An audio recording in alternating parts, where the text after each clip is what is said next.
Welcome back to my channel. ನಾವು ಇವತ್ತು ನಮ್ಮ ಮನೆ ದೇವರಿಗೆ ಹೋಗ್ತಾ ಇದ್ವಿ.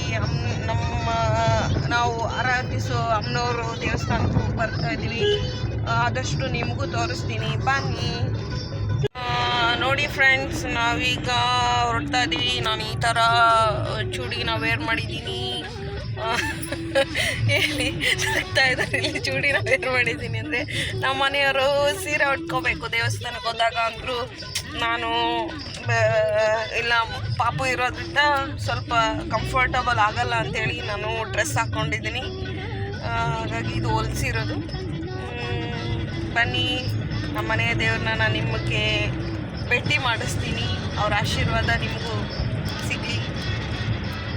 ಹೋಗ್ಬರೋಣ, ಹೋಗೋಣ. ನೋಡ್ರಿ, ನಮ್ಮ ಡ್ರೈವರ್ ಇಲ್ಲಿದ್ದಾರೆ ನೋಡ್ರಿ. ಇವರೇ ನಮ್ಮ ಸೇಫಾಗಿ ಕರ್ಕೊಂಡು ಹೋಗಿ ಬರ್ತೀನಿ ಅಂತಂದು ನಮ್ಮನ್ನು ಕರ್ಕೊಂಡು ಹೋಗ್ತಾ ಇದ್ದಾರೆ. ಹಾಗಾಗಿ ಬರೀ ಹೋಗೋಣ, ಪ್ರಯಾಣ ಬೆಳೆಸ್ತಾ ಇದ್ದೀವಿ. ನಾನು ಮುಂದೆ ಕೂತ್ಕೋಬೇಕಾಗಿತ್ತು ಹೆಂಡ್ತಿಯಾಗಿ, ಆದರೂ ನಾನು ಹಿಂದೆ ಕೂಡಿಸ್ಬಿಟ್ಟಿದ್ದಾರೆ. ಕಾರಣ ಲಾಸ್ಟ್ ಟೈಮ್ ವಿಡಿಯೋದಲ್ಲಿ ನಾನು ನಿಮ್ಗೆ ಹೇಳಿದ್ದೀನಿ. ಆ ವಿಡಿಯೋನ ಯಾರೂ ನೋಡೇ ಇಲ್ಲ. ಬರೀ 6 ಜನ 5 ಜನ ನೋಡಿದರೆ ನನಗೆ ತುಂಬ ಬೇಜಾರಾಯಿತು. ಆದರೂ ನನ್ನ ಪ್ರಯತ್ನ ನಾನು ಬಿಡೋದಿಲ್ಲ. ಇರಲಿ, ಎಲ್ಲ ಸಡನ್ಗ ಸಕ್ಸಸ್ಫುಲ್ಲು ಯಾರಿಗೂ ಸಿಗೋದಿಲ್ಲ. ನಾನು ಪ್ರಯತ್ನ ಪಡ್ತೀನಿ, ಸ್ಲೋ ಆಗೇ ಆಗಲಿ. ನಂಗೆ ಶಾರ್ಟಾಗಿ ಹೋಗೋಕ್ಕೆ ಇಷ್ಟ ಇಲ್ಲ. ಆದರೆ ನಾನು ನಿಮ್ಗೆ ಇಷ್ಟೇ ಹೇಳೋದು, ಏನೋ ಒಂದು ಪ್ರಯತ್ನ ಮಾಡ್ತಾಯಿದ್ದೀನಿ. ನನಗೆ ಪ್ಲೀಸ್ ಸಪೋರ್ಟ್ ಮಾಡಿ, ಸಬ್ಸ್ಕ್ರೈಬ್ ಮಾಡಿ, ಲೈಕ್ ಮಾಡಿ, ಕಮೆಂಟ್ ಮಾಡಿ. ನೋಡಿರಿ, ನಾನು ಈ ಥರ ವ್ಲಾಗ್ ಮಾಡ್ತಾಯಿದ್ದೀನಿ. ಯಾರೂ ನನಗೆ ಸಪೋರ್ಟ್ ಮಾಡ್ತಾ ಇಲ್ಲ. ನೀವು ಸಬ್ಸ್ಕ್ರೈಬ್ನೂ ಮಾಡ್ತಾ ಇಲ್ಲ. ಬೇಗ ಸಬ್ಸ್ಕ್ರೈಬ್ ಮಾಡ್ಕೊಳ್ಳಿ. ಏಕೆ ಸೆಲೆಬ್ರಿಟಿಗಳು ಅಷ್ಟೇನಾ ಫೇಮಸ್ ಆಗೋಕ್ಕೆ ಸಾಧ್ಯ? ನಮ್ಮಂಥವ್ರು ಸಾಮಾನ್ಯ ಜನರು ಯಾಕೆ ನಮ್ಮ ದಿನನಿತ್ಯಗಳನ್ನ ನಾವು ತೋರಿಸ್ಲೇಬಾರ್ದ? ಪ್ಲೀಸ್ ಒಂದ್ಸಲ ನಮಗೆ ಅವಕಾಶ ಕೊಡಿ. ಸಬ್ಸ್ಕ್ರೈಬ್ ಮಾಡಿ, ಸಪೋರ್ಟ್ ಮಾಡಿ, ಲೈಕ್ ಮಾಡಿ, ಕಮೆಂಟ್ ಮಾಡಿ. ಯಾವ್ಯಾವ ಥರ ವೀಡಿಯೋಸ್ ಬೇಕು ಅಂತ ನೀವೇನು ಹೇಳ್ದೆ ನಮ್ಮ ವೀಡಿಯೋಸನ್ನು ನೋಡದೆ ಸುಮ್ಮನೆ ಇದ್ಬಿಟ್ರೆ ನಮ್ಮ ಮುಂದುವರಿಯೋಕ್ಕಾಗೋದಿಲ್ಲ. ನಾವು ಯಾವ ಥರ ವೀಡಿಯೋ ಮಾಡಬೇಕು ಅಂತಲೂ ನಮಗೆ ಗೊತ್ತಾಗೋದಿಲ್ಲ. ಸ್ವಲ್ಪ ನಿಮಗೆ ಗೊತ್ತಿರೋದನ್ನು ನಮ್ಗೆ ಹೇಳಿ, ನಾವು ಕಲ್ತ್ಕೋತೀವಿ. ನಿಮ್ಮ ಆಶೀರ್ವಾದ, ನಿಮ್ಮ ಏನು ಸಪೋರ್ಟ್ ನಮಗೆ ಬೇಕು. ಸಬ್ಸ್ಕ್ರೈಬ್ ಮಾಡಿ ಪ್ಲೀಸ್. ನೋಡ್ರಿ, ನಾವು ನಮ್ಮ ಪಾಪಾಗ ನೀನು ಹುಷಾರಿದ್ದಿಲ್ಲ. ಹಿಂದಿನ ವಿಡಿಯೋದಲ್ಲಿ ನಾನು ಹೇಳಿದ್ದೆ ತೋರಿಸ್ಕೊಂಬರ್ತೀನಿ ಅಂತಂದು ತೋರಿಸ್ಕೊಂಬಂದಿದ್ವಿ. ಆದರೂ ಕಾರ್ತಿಕ ಇರೋದ್ರಿಂದ ನಮಗೆ ಇನ್ನೊಂದು 10 ಡೇಸಲ್ಲಿ ಕಾರ್ತಿಕ ಮುಗಿದೋಗ್ಬಿಡುತ್ತೆ. ಅಷ್ಟರಲ್ಲೇ ನಾವು ಮನೆ ದೇವ್ರಿಗೆ ಹೋಗಿ ದೀಪ ಹಚ್ಚಿ ಬರಬೇಕು ಅನ್ನೋದು ನಮ್ಮ ಮನೆ ಒಂದು ಸಂಪ್ರದಾಯ ಆಗಿರೋದ್ರಿಂದ ನಾವು ಇವತ್ತು ಹೊರಡ್ತಾ ಇದ್ದೀವಿ. ಹಾಗಾಗಿ ಹೋಗಿ ದೀಪ ಹಚ್ಚಿ ಆಶೀರ್ವಾದ ತೊಗೊಂಬರೋಣ, ಬನ್ನಿ.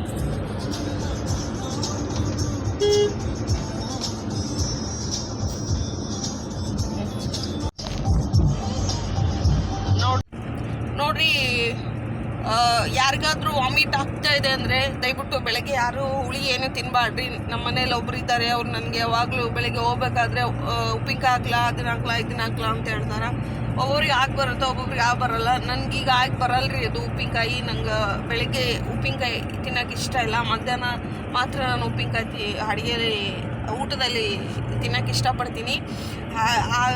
ಹಾಗಾಗಿರೋದ್ರಿಂದ ನಾನು ವಾಮಿಟ್ ಬರಬಾರ್ದು ಅಂತ ಲಾಲಿಪಾಪ್ ತಿಂತಾಯಿದ್ದೀನಿ. ಆದಷ್ಟು ಬಾಯಲ್ಲಿ ಏನಾದರೂ ಇಟ್ಕೊಂಡು ತಿಂತಾಯಿರಿ, ಇಲ್ಲ ಮಾತಾಡ್ತಾ ಇರ್ರಿ, ಇಲ್ಲಾಂದ್ರೆ ಸಾಂಗ್ ಕೇಳ್ತಾ ಇರ್ರಿ, ಹಾಡ್ತಾ ಇರ್ರಿ, ನಿಮಗೆ ವಾಮಿಟ್ ಬರೋದಿಲ್ಲ. ಈ ಥರ ಮಾಡ್ಕೊಂಡು ಹೋದರೆ ಎಷ್ಟು ದೂರ ಜರ್ನಿ ಬೇಕಾದರೂ ನಾವು ಮಾಡ್ಬೋದು. ನೋಡ್ರಿ, ಅಲ್ಲೆಲ್ಲ ಮುಂದೆ ತೋರಿಸು, ಅಲ್ಲೆಲ್ಲ ನೋಡಲ್ಲಿ ಏನದು, ಏನ್ರಿ ಅವು? ಎಕ್ಸ್ಕ್ಯೂಸ್ ಮೀ, ಅದೇನದು? ಫ್ಯಾಕ್ಟ್ರಿ. ಯಾವ ಫ್ಯಾಕ್ಟ್ರಿ? BML ಫ್ಯಾಕ್ಟ್ರಿ ಅಂತ್ರಿ. ಇಲ್ಲಿಂದ ಸಿಕ್ಕಾಪಟ್ಟೆ ಕೆಮಿಕಲ್ ಹೊಗೆ ಅದೆಲ್ಲ ಬರುತ್ತೆ. ಹಾಗಾಗಿ ಇಲ್ಲಿ ಸ್ವಲ್ಪ ನಾವು ಕೇರ್ಫುಲ್ಲಾಗಿ ಗ್ಲಾಸ್ನ ಎಲ್ಲ ಕ್ಲೋಸ್ ಮಾಡಿಕೊಂಡು, ಯಾಕಂದ್ರೆ ಚಿಕ್ಕ ಪುಟ್ಟ ಮಕ್ಕಳೆಲ್ಲ ಇರ್ತವೆ. ಹಾಗಾಗಿ ನಾವು ಇಲ್ಲಿ ಹಾಗೆ ಹೋಗೋಕ್ಕಾಗೋದಿಲ್ಲ. ಆದಷ್ಟು ಮಾಸ್ಕ್ ಹಾಕ್ಕೊಂಡು ಇಂಥ ಜಾಗಗಳಲ್ಲಿ ಹೋಗ್ರಿ. ಓಕೆ, ನೋಡಿರಿ, ನಾವೀಗ ಹಗರಿಬೊಮ್ಮನಹಳ್ಳಿ ದಾಟಿದ್ದೀವಿ, ಹೊರಡ್ತಾ ಇದ್ದೀವಿ. ರೋಡು ಇಲ್ಲಿಂದ ಸ್ವಲ್ಪ ಚೆನ್ನಾಗಿದೆ. ಆ ಕಡೆ ಎಲ್ಲ ರೋಡ್ ಸರಿಯಾಗಿರಲಿಲ್ಲ ಅಷ್ಟೊಂದು. ಆದರೆ ಹೋಗ್ತಾ ರೋಡು ಚೆನ್ನಾಗಿದೆ. ಆಮೇಲೆ ಆ ಕಡೆ ಈ ಕಡೆ ಗಿಡಗಳನ್ನೆಲ್ಲ ಹಾಕಿದ್ದಾರೆ. ಇತ್ತೀಚೆಗೆ ಏನಾಗ್ಬಿಟ್ಟೈತೆ ಅಂದರೆ, ಗಿಡಗಳು ಆ ಕಡೆ ಈ ಕಡೆ ರೋಡಿಗೆ ಹಾಕೋದ್ರಿಂದ ಒಂದೊಂದು ಸಲ ಮಳೆಗಾಲದಲ್ಲಿ ಗುಡುಗು ಮಳೆ ಮಳೆ ಸಿಡ್ಲಿಗೆಲ್ಲ ರೋಡ್ ಮಧ್ಯೆ ಗಿಡಗಳು ಬೀಳ್ತಾವ ಅನ್ನೋ ಕಾರಣಕ್ಕೆ ಗಿಡಗಳನ್ನೆಲ್ಲ ಕಡಿತಾ ಇದ್ದಾರೆ. ನೋಡ್ರಿ ಈಗ ನಾವು ಹೊರಡ್ತಾ ಇದ್ದೀವಿ. ಇನ್ನೂ ಸ್ವಲ್ಪ ಎಷ್ಟು ಕಿಲೋಮೀಟ್ರ್ ಐತ್ರಿ? ಒಂದು 40 ಇನ್ನೊಂದು 40 ಕಿಲೋಮೀಟರ್ಸ್ ದೂರ ಇದೆ ರೀ. ಹಂಗೆ ನಿಧಾನಕ್ಕೆ ಹೋಗ್ತಿದ್ವಿ. ನಾವು ಪಾಪು ಇರೋದ್ರಿಂದ ಸ್ಪೀಡ್ ಏನು ಹೋಗಲ್ಲ, ಆರಾಮಾಗಿ ಹೋಗೋಣ ಅಂದ್ಕೊಂಡು ನಾವು ಆರಾಮಾಗಿ ಹೋಗ್ತಾ ಇದ್ದೀವಿ. ಇಲ್ಲೆಲ್ಲ ಹಳ್ಳಿ ವಿಲೇಜ್ ವಾತಾವರಣನ ನಾವು ಎಂಜಾಯ್ ಮಾಡ್ತಾ, ಗಿಡ ಮರ ಸ್ವಲ್ಪ ಸೌಂಡ್ ಕಮ್ಮಿ ಇಡಿ, ನಾನು ಮಾತಾಡ್ತಾ ಇದ್ದೀನಿ. ನಾವೆಲ್ಲರೂ ಹೋಗ್ತಾ ಇದ್ದೀವಿ.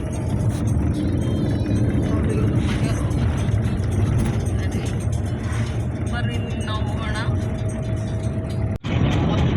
ಅದು ಯಾವ ಶುಲ್ಕ ಕಪ್ಪ ತಣ್ಣಗೈತೆ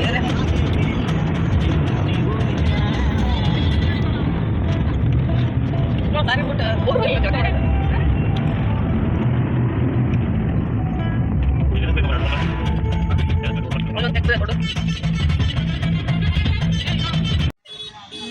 ನೋಡ್ರಿ ಇವಾಗ ಹರಪನಹಳ್ಳಿಗೆ ಬಂದು ನಾವು ರೀಚ್ ಆಗಿದ್ದೀವಿ.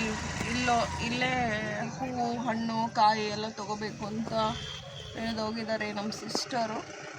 ಬಂದಿಲ್ಲ, ವೆಯ್ಟ್ ಮಾಡ್ತಾ ಇದ್ದೀವಿ. ಇದು ಹರಪನಹಳ್ಳಿಲಿ ಆದಿದುರ್ಗಮ್ಮ ಅಂತ ತುಂಬ ಫೇಮಸ್ ದೇವರು.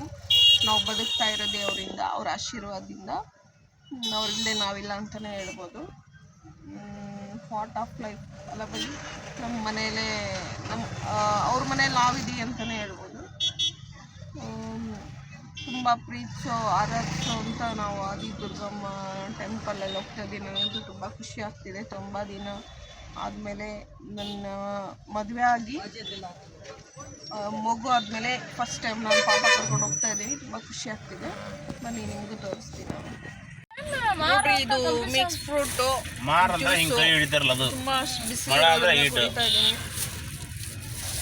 ನೋಡ್ರಿ ಇಲ್ಲಾಂದ್ರೆ ವಾಸನ ನಿಂಬಣ್ಣ ಚೆನ್ನಾಗಿದೆ. ಆಪಲ್ಲು ಬನಾನ ಎಲ್ಲ ಕಟ್ ಮಾಡಿ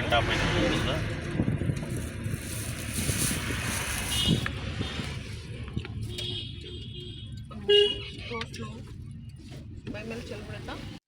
ನೋಡ್ರಿ ಫೈನಲಿ ನಾವು ಹರಪನಹಳ್ಳಿಗೆ ಬಂದಾಯಿತು. ಇವರೇ ನಮ್ಮ ಮನೆಯವರು ಆದಿದುರ್ಗಮ್ಮ. ಇವರು ಮುಂಚೆ ಇಲ್ಲಿ ದೇವಸ್ಥಾನ ಇತ್ತು. ಇದು ರೋಡ್ ಅಗಲ ಮಾಡಿರೋದ್ರಿಂದ ದೇವಸ್ಥಾನ ಅಲ್ಲಿ ಹೋಗ್ತಾ ಇದ್ದಾರೆ.